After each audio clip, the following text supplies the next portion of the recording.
तो बच्चों अगला जो हमारा टॉपिक है वह है 1.5.2। बहुत अच्छा टॉपिक है, बहुत अच्छे प्रश्न इसमें से बनते हैं। वाष्पीकरण के कारण शीतलता कैसे होती है? वाष्पीकरण आप समझ गए, जो ऊपरी सतह है वहाँ से जल की बूंदें वाष्प के रूप में चली जाएंगी ऊर्जा ग्रहण करके, दूसरे कणों से वो अलग हो जाएंगे और बाहर निकल जाएंगे। ठीक है, अभी हम समझेंगे कि इसके कारण शीतलता कैसे होती है ये भी अब समझो आप। देखिए क्या होता है वाष्पीकरण में कि ऊपरी सतह के जल वाष्प ऊर्जा ग्रहण करके ज़्यादा गति ले लेते हैं और दूसरे कणों से अलग हो जाते हैं और वायु में चले जाते हैं। तो इस दौरान क्या होगा कि जो आसपास की ऊर्जा है वायुमंडल में, ठीक है, उस ऊर्जा को वो ग्रहण कर लेंगे। तो जब गर्मी होती है मान लो, तो गर्मी के दिन में वो ज़्यादा ऊर्जा ग्रहण करेंगे।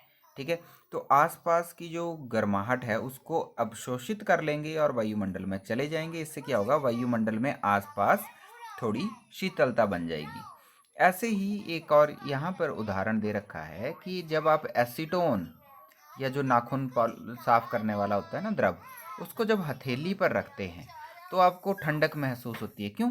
क्योंकि देखो आपकी हथेली है, ठीक है, हथेली पर आपने एसीटोन रखा है तो वो आसपास आपकी हथेली में से जो ऊर्जा होगी उसको अवशोषित करेगा और वाष्पीकृत हो जाएगा। कितनी ऊर्जा ग्रहण करेगा?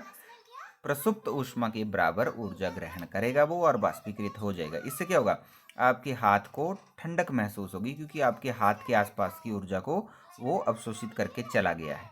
इसी प्रकार क्या होता है, जब गर्मियों में हम कूलर चलाते हैं तो कूलर में एक तरफ यहाँ पर पानी की ट्रे लगी होती है ना, घास लगा होता है, पानी यहाँ से पानी से होकर हवा जाएगी। यहाँ दूसरे कोने पर लगा होता है पंखा।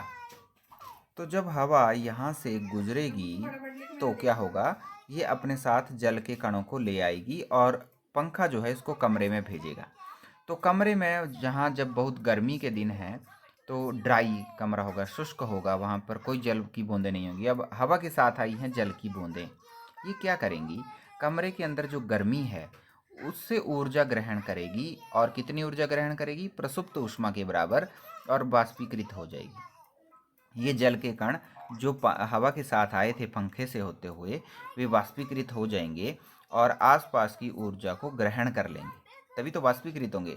ठीक है, तो कमरे की ऊष्मा चली गई जल की बूंदों में, अब कमरा थोड़ा आपको ठंडा महसूस होता है। ठीक है, उसी प्रकार एक मिट्टी का घड़ा है। ठीक है, मिट्टी के घड़े में आप देखेंगे छोटे छोटे छिद्र होते हैं जिनमें लगातार पानी रिसता रहता है। पानी भरा इसमें, तो इसमें पानी रिसता रहता है बाहर। तो गर्मी के दिन में क्या होगा कि यहाँ जो पानी की बूंदें हैं वे क्या करेंगी, आसपास से गर्मी को अवशोषित कर लेंगी इस घड़े की सतह पर से, और आसपास से गर्मी को अवशोषित करके वाष्प के रूप में चली जाएंगी। तो क्या होता है कि अंदर जो पानी रखा है वहाँ तक गर्मी नहीं पहुँच पाती। ठीक है, उससे पहले ही ये सतह पर जो बूंदें हैं वे जल को, वे गर्मी को अवशोषित कर लेती हैं। तो क्या होता है कि पूरा दिन गर्मी के दिनों में भी इस घड़े में रखा पानी जो है वो ठंडा रहेगा क्योंकि गर्मी अंदर तक नहीं पहुंच पाएगी। लेकिन अगर किसी स्टील के घड़े में रख दें पानी तो क्या होगा, ये स्टील भी गर्म हो जाएगा और उसकी वजह से ऊष्मा चली जाएगी इस जल के अंदर और इस छोटे मुंह से वो वाष्पीकृत नहीं हो पाएगा। ठीक है, तो इसीलिए क्या होगा कि ये पानी अब ऊर्जा, सारा पानी ऊर्जा ग्रहण करेगा जिसकी वजह से ये गर्म हो जाएगा। ठीक है, तो समझ गए आप इतना?